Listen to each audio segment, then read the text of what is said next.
Have you ever felt that, no matter how many self-help books you've read, how many healing podcasts you've listened to, how many pages of inner journaling you've written, you still don't feel good enough? Still feel like something's missing, though you can't quite name it? That feeling, which seems like a drive for growth, might actually be a sweet kind of trap. A trap called the obsession with having to be better. Many of us begin the self-development journey not out of happiness, but out of pain.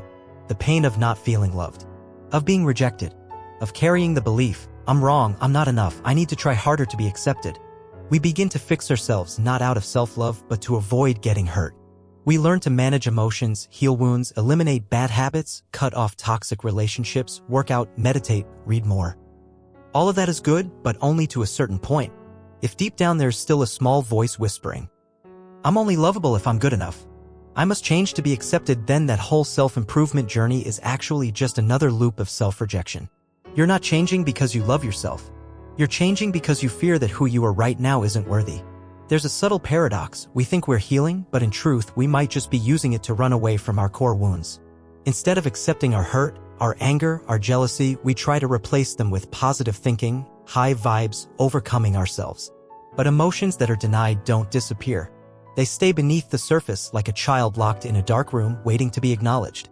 So you might meditate daily, practice gratitude, live minimally, eat vegan, burn incense, yet still feel empty.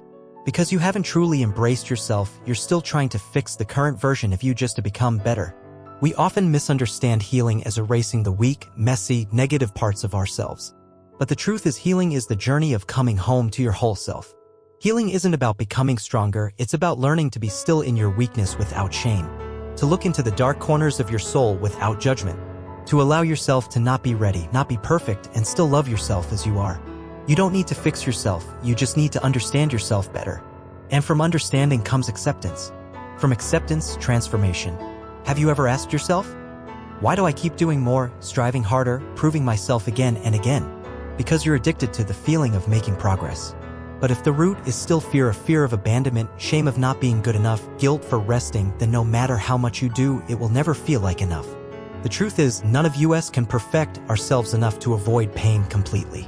Pain is part of being alive. And instead of trying to overcome it, sometimes what we need is to sit with it, breathe with it, and say, I see you, I'm hurting, and I'm still worthy of love. You don't need to give up the self-development path, but you can change your approach. From I have to be better to I want to understand myself more. From I need to fix this to I'm curious why I am this way.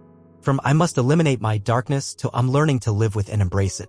And most importantly, from I need to be worthy to I already am.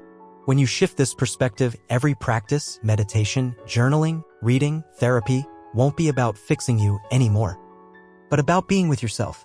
We live in a society that constantly pushes us to be better, faster, more efficient. Even the world of healing has been tinted with achievement. But what you truly need may not be a more polished version of yourself. It may be a version that knows how to hold itself in both light and shadow.